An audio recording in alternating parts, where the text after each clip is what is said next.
দুষ্টাম কবিকে বলছে কিসের গর্ব হলে ভাই, এটা তো গোবিন্দের দেওয়া গর্ব, এই দেহ নিয়ে কিসের গর্ব। আমরা গায়ে সোনা করি বাবা, আমরা অহংকারী করি, কিন্তু কখনো কি কৃষ্ণ সোনা আমি পড়েছি? ওই সোনা পড়লে অহংকার না, কৃষ্ণ সোনা পড়লে কখনো অহংকার বানায় না। আমি যারা প্রকৃত ভক্ত তারা কখনো বলে না বাবা। আমি আজ এই ধাম দর্শনে করেছি, আর ওই ধাম দর্শনে করতে যাবো।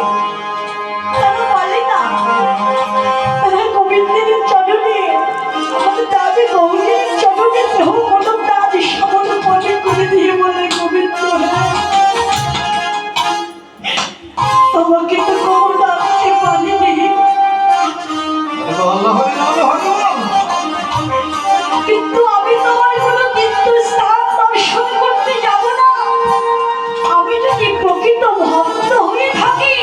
তবে তোমাকে আসতে হবে আমার কাছে।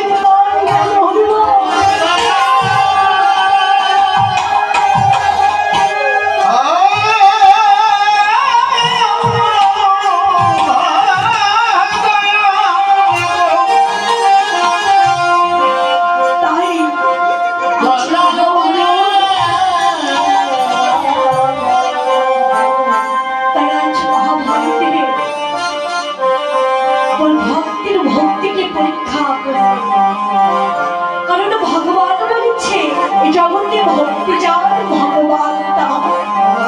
ভক্তি জানি নেই আমি যে তার হই না, সে আমার যতই আপন হোক না কেন। তাই যখন বাবা কুরুক্ষেত্রের মাঠে যুদ্ধ হয়েছিল, ভীম অর্থাৎ পঞ্চপাণ্ডব বলে একটি পক্ষ ছিল, আর দুর্যোধন ছিল আরেকটি পক্ষ। যত রক্তি মহারক্তি ছিল বাবা দুর্যোধনের পক্ষে, আর আমার অঞ্জলি কেঁদে কেঁদে বলেছিল বাবা এই জগতে যে আমার মধ্যে আর কেউ না, তোমার চরণে করে দিলাম। এখন কোনো রাজ এই সহ্য ভোগের আশায় আমার নাই, তোমার চরণে আমাকে আশা যদি আমি সৎ পথে থেকে থাকি, যদি কখনো তোমাকে ভালোবেসে থাকি, তবে আমার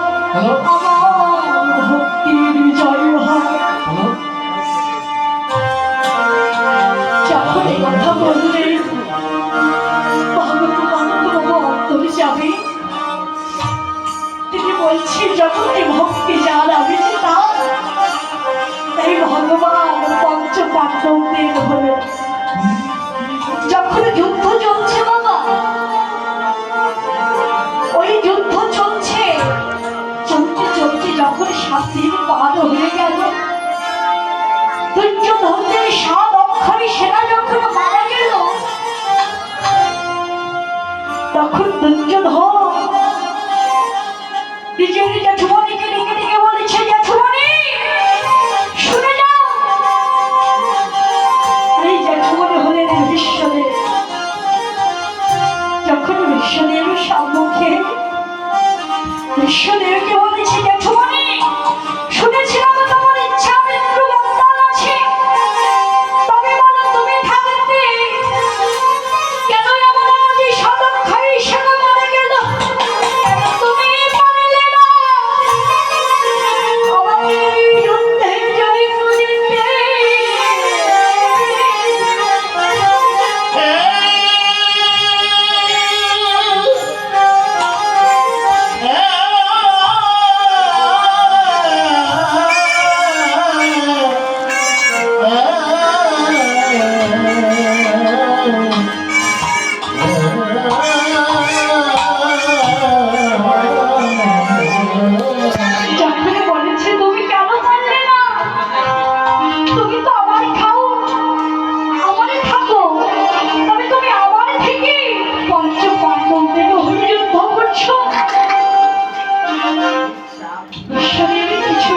করলেন না,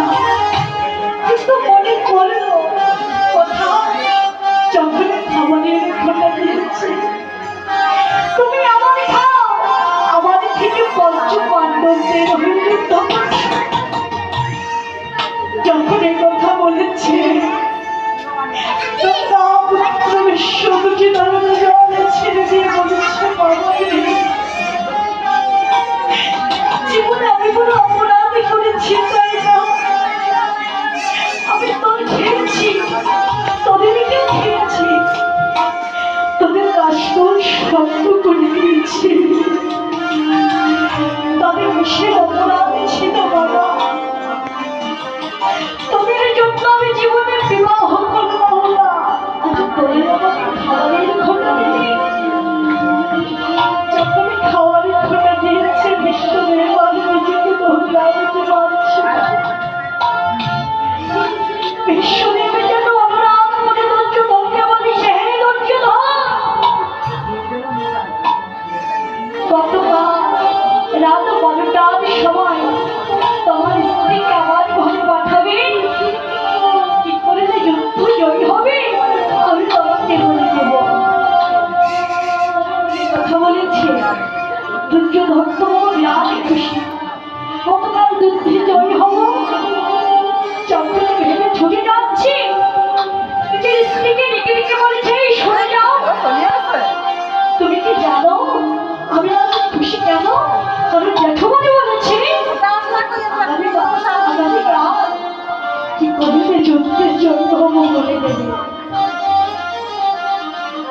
তবে কি করতে হবে আমার বাবা, তখন বলছে তোমার শুধু একটুকু কাজ,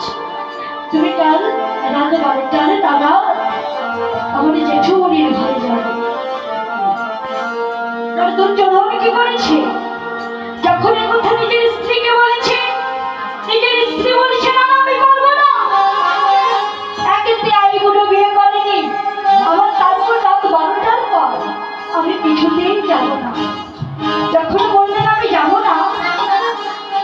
ভগবান দৃষ্টান্ত দিয়ে বললে, এইখানে তো শুনেছিল দুইজন, এক বিশ্বদেব আর দুর্যোধন, কিন্তু শাস্ত্রে বললেন না আমাকে কেউ জানত, তবে কি সে শিবনন্তরে যাবে তারই পবিত্র, তিনি জেনে ছুটে গিয়ে দ্রৌপদীকে ডেকে ডেকে বলেছে, দ্রৌপদী তুমি কি ঘুমিয়ে পড়েছ, দ্রৌপদী একবার ছুটে এসো না, দেখো না দ্রৌপদী আমি এসেছি, যখন দ্রৌপদীকে দাঁড়িয়েছে, দ্রৌপদী ছুটে এসে বলেছে, সখা এত রাত্রে তুমি আমার ঘরে কেন এসেছো, কি তোমার বাচ্চা,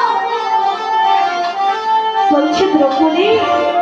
আমার সঙ্গে তোমাকে যেতে হবে, যখন এই কথা বলেছে দ্রৌপদী আর কোনো সংকেত না করে সখা ভগবান শ্রীকৃষ্ণের সঙ্গে চলে যাচ্ছে, যেতে যেতে বিশ্বদেবের ঘরের সামনে, আরে বিশ্বদেব তো বাবা সবসময় ধ্যানে বাবা থাকে, দ্রৌপদীকে বললে, দ্রৌপদী তুমি কি করবে জানো, তুমি গিয়ে জেঠুমণির পায়ে প্রণাম করে তুমি এখানে বসে পড়বে, যখন বলেছে দ্রৌপদী কি করেছে, পায়ে ছিল বাবা খড়ম পরা, ওই খড়ম পরে যখন যাচ্ছে খড়মে যেন কটকটি শব্দ, ওই শব্দ লক্ষ্য করে ভগবান শ্রীকৃষ্ণ বলেছে, দ্রৌপদী থেমে যাও, তখন বলছে সখা কেন থামবো আমি, বলছে দ্রৌপদী খড়মে যে কটকটি শব্দ ওই আওয়াজ যদি শুনে ফেলায় তবে যে ধারালো বন্ধ হয়ে যাবে,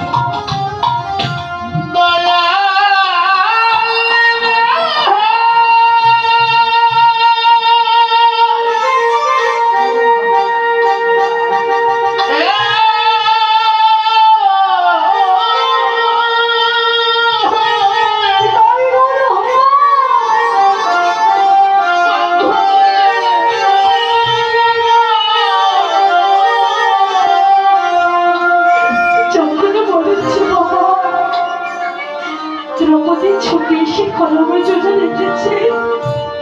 ভগবান শ্রীকৃষ্ণকে ডেকে ডেকে বলেছে, সখা তুমি আমার খরবে চলে দেখে রেখো। যখন এই কথা বলেছে, আমার ভগবান শ্রীকৃষ্ণ ভক্ত